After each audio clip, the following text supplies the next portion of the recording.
Thank you very much, Dr. Jerry Dean. And I want to ask you something, if it's okay. Sure. So, we are very happy to have you for our meeting, JMD.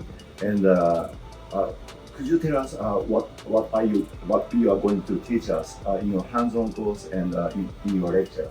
Okay, that's great. It's my honor and pleasure to take part in this hands-on course and also the symposium.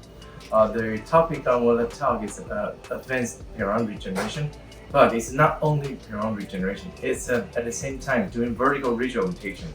Because with the help of this technique, we can build up bone over, we used to take from bone to bone as the maximum we can get for the vertical regeneration.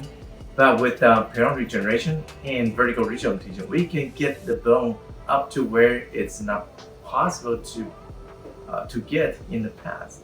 And at the same time, we can build up the bone around those zero-wall bony defects. Zero-wall bony defects was something that never been talked about in perio literature and also in perio treatment. So that's a technique I would like to share with all of the participants and how I get that done, and also how we can achieve the goal. Yeah, that'd be great. And what do you think is your success rate in periodontal regeneration?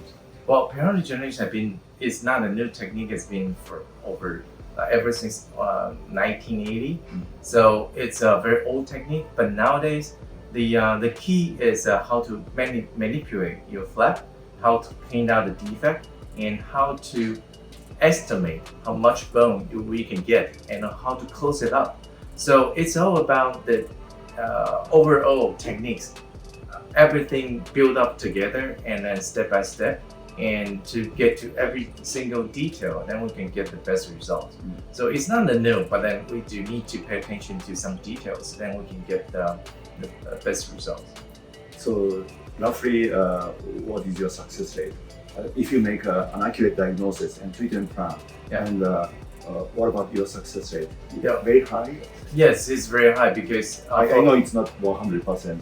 Right, because it will shrink down a little bit, but what I usually do is I estimate where I could get the bone from the defect, and then I draw a line and tell the patient that this is the goal I will get.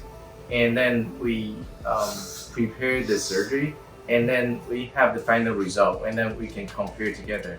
So basically, for a very beginning, I started up this technique to now, I would say every single cases got to the point, satisfaction. And then even though it's not 100%, but then we get close to 100%. Oh, and, that's very good. And no failure so far. No failure. Did you hear that? No failure. Yeah. That's very interesting and very nice.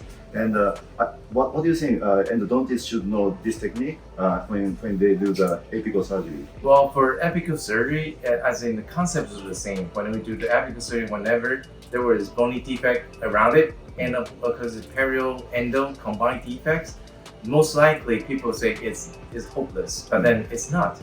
Actually, the bone could go back, especially when it's treated endodontically, and then we grow bone after that. So, I mean, the general principle is the same. So it's good for periodontists, good for endodontists, and good for general dentists. Yeah, that's true. Because some cases, I think some cases need endo and perio surgery. Yes. Yeah, it's not just endo, but you have to do perio surgery. Yes. Otherwise, there will be no bone regeneration. That's correct. Yes.